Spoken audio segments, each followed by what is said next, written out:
জমজ বাচ্চা হয়েছে? মাশাল্লাহ। আমারও জমজ নাতনি হয়েছে আপা, পাশের ওয়ার্ডে। এই ওয়ার্ডে কার জমজ বাচ্চা হয়েছে শুনে ছুটাইলাম। ও নাতি না নাতনি হয়েছে আপা? নাতি। মাশাল্লাহ।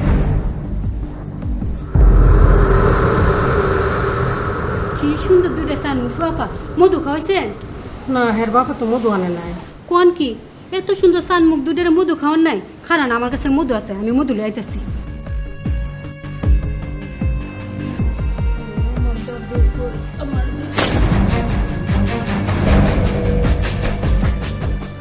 কে ছুটো কে বড় গফা?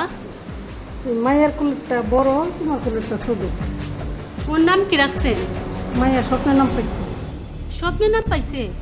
ও তা মায়া কার নাম কি রাখছো গো? বড় পোলার নাম ইয়াসিন হোসেন আর ছোট পোলার নাম এখলাস হোসেন। সুন্দর নাম রাখছেন। আমার হাতে অনেক ছেলে মেয়ে হয়েছে গো মা। আমি সরকারি ট্রেনিং নিয়েও যাচ্ছি, মানে দায়। আপনি কি ওই মহিলাকে দেখলে চিনতে পারবেন মা? হ স্যার পারবো। হাসপাতালের কাছে গতকালে রেকর্ড করা কিছু ভিডিও ফুটেজ আছে। ভিডিও ফুটেজ দেখে আপনি চিনতে পারবেন তো? বাবা কি কইলেন বুঝি নাই।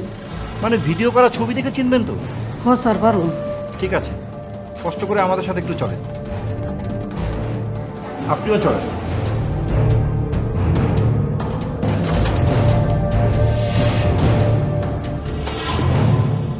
সুধী দর্শক, রুমার মার জবানবন্দিতে আমরা দেখলাম কিভাবে একজন বহিরাগত মহিলা প্রথমে সখ্যতা গড়ে তোলে, পরে কায়দা করে এখলাস হোসেনকে তাদের কাছ থেকে আলাদা করে নিয়ে পালিয়ে যায়। র্যাব রুমার মাকে হাসপাতালে রেকর্ড থাকা কিছু ভিডিও ফুটেজ দেখায় সেই বহিরাগত মহিলাকে চিহ্নিত করার জন্য। সুধী দর্শক, চলুন আমরা সেই ভিডিও ফুটেজগুলো দেখে আসি। প্রসূতি বিভাগের ওয়ার্ডে যে মহিলাটিকে কোলে শিশু নিয়ে দাঁড়িয়ে থাকতে দেখা যাচ্ছে, উনি হলেন বহিরাগত। আর যে মহিলাটি এসে ওনার সাথে কথা বললেন, উনি হলেন শিশুটির নানি। কিন্তু দেখে মনে হচ্ছে উনি বোধহয় বহিরাগত, আর বহিরাগত মহিলাটি শিশুটির নানি।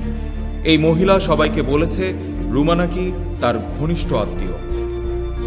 এভাবেই অতি আপনজন হবার ভান করে কেউ কিছু বুঝে ওঠার আগেই চুরি করে নিয়ে যায় বাবু রুমার ছোট ছেলে এখলাস হোসেনকে।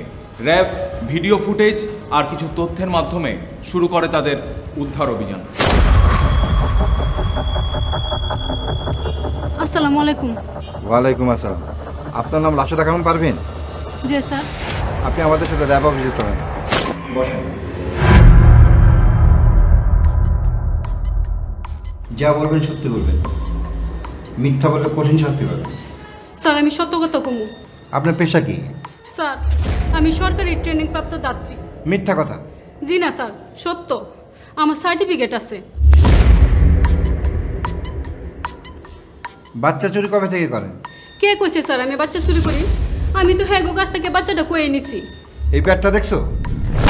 মাইটা হাড় করে আলাদা করে ফেলবো। সত্যি করে বলো। সত্য কইতেছি স্যার, আমি বাচ্চা চুরি করি নাই। শেষ সুযোগ, সত্যি করে বলো। স্যার আমি সত্য কইতেছি, বাচ্চা আমি হ্যাগো কাছ থেকে কয়ে নিছি। পারভিন বললো আপনারা বাচ্চা ইচ্ছা করে দিয়েছেন? না না স্যার, একদম মিথ্যা কথা। কি কোন স্যার, কোনদিন কোনো বাবা তার সন্তান রিস্তা করে দিয়ে দেয়?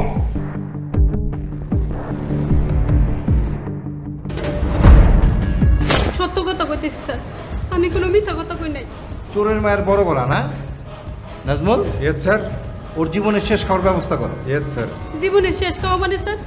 ও স্যার আপনারা আমারে কি করবেন? সেটা সময় হলে দেখতে পাবা। আল্লাহ দোহাই লাগে স্যার, এরকম করেন না। তাহলে সত্যি কথা বলো। যদি আরেকবার মিথ্যা কথা বলো। না স্যার, আর মিথ্যা কথা কমো না। তুমি কি বাচ্চাটাকে চুরি করেছো? জি স্যার।